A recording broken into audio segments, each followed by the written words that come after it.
Zdrav, banda! Čas je, da se vprašamo, ali smo od obroka siti tudi, če za prilogo ne dobimo vsaj 100 všečkov. Hrano na socialnih omrežjih deli več kot polovica oseb starih od 13 do 30 let. Daša, kdaj si pa ti se nazadnje podvrgla temu dejanju? Pred dobrim tednom sem objavila fotografijo svoje večerje, ki sem jo jasno pospremila s kozarcem vina in to naložila na svoj Facebook profil, da bi pokazala svojim prijateljem, da sem zadovoljna in da se je moj delovni dan zaključil. V anketi smo slišali, nisi slikal, nisi jedel. Nas torej v resnici hrani hrana sama ali samo ta že obred ob hranjenju, med katerega zdaj prištevamo tudi deljenje na socialnih omrežjih? Ja, po eni strani gre pri hranjenju za prehranjevanje našega telesa, torej za neko biološko aktivnost. Po drugi strani pa je za nas pomembno ne samo, da jemo, temveč tudi kaj jemo, s kom jemo, kje jemo in tako naprej. Torej ima tudi svojo kulturno dimenzijo in objavljanje je ravno del tega. Torej mi objavljamo nekaj, da bi se sami uprizorili kot tisto, kar bi želeli biti. Zdaj, če zelo poenostavim, to, kar je za osebe 50 plus Mercedes na leasing, to je za tiste 30 minus ali pa tam nekje obisk odprte kuhne, pa fotografija na Instagramu tam ali kako? Ja, točno to, ja. Ampak zakaj pa prišlo do tega premika, da je hrana danes tako pomemben statusni simbol? Zaradi tehnologije po eni strani, ker nam omogoča, da take stvari objavljamo na spletu, vendar mi ne objavljamo samo postov vezanih na hrano, temveč tudi na druge statusne simbole. Deloma pa se odgovor skriva tudi v tem, da smo pač družba izobilja, da se s hrano lahko igramo, ustvarjamo in tako naprej, ne, imamo to možnost.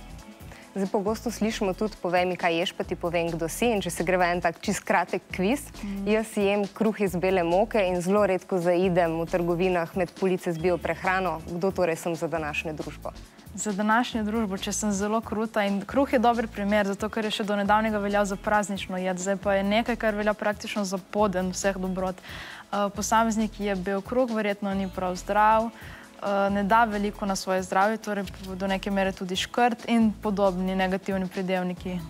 Pa sem zdaj ena navadna škrtica. Ampak ne glede na to, koliko plačate, pa obroki, ki jih vidimo v oglasih, nikoli niso enaki na naši mizi. Zakaj? Zato.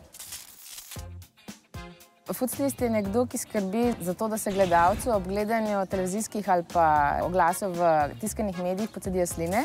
Hrana v oglasih kot prvo je videti bolje zaradi tega, ker se je njej posvečal verjetno vsaj 1 uro, če ne skoraj cel dan. Recimo, če govorimo o konkretnem primeru, da so to kakšne semenke letijo po zraku, seveda, ko jih vi pakirate iz vrečke, so polne nekega prahu, mogoče so kakšno odkrhnjena, vsako treba seveda prebrati, spihati, očistiti.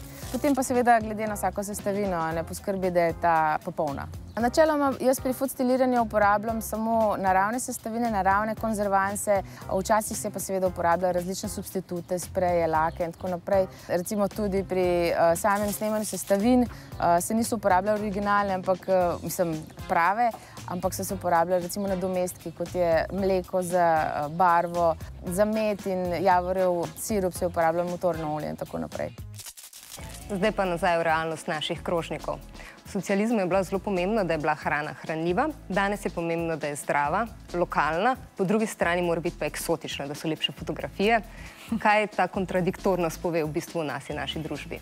Ja, za zajtrk radi jemo sosedovo jajce, za kosilo pa solato z avokadom, ne. Torej, po eni strani imamo radi lokalnost, jo cenimo, ker se zavedamo, da je to pomembno za ekologijo in tudi za socialo. Po drugi strani pa imamo radi eksotične izdelke, ti nas mamijo, posebno, ko so v trgovini na voljo po bizarno nizkih cenah. To nas pove, da živimo v zelo posebnih nesoglasjih, ki se jih niti ne zavedamo. Kdo pa v bistvu sploh določa trende, ki jim sledimo? V veliki meri so to tako imenovane kuharske zvezde, tako imenovani tudi šefi oziroma preprosto kuharji, ki preko svojih oddaj vstopajo v naš dom. Pa ne samo to, oni imajo tudi svoje izdelke, gradijo svoje restauracije in tako naprej. In za temi posamezniki je navadno živilska industrija, ki vpliva na to, kar oni počnejo, oni pa potem vplivajo na naš okus, torej na trende, ki se pojavljajo na polju kulinarike. Torej naslednjič, ko zapičimo vilice, nekam premislimo, kaj jemo. Daša, najlepša hvala, tole bomo zdaj še malo prebavljali. Če vam je bilo všeč, itak da vam je bilo, potem lajkite, pa šerajte, ker če deliš, dobiš.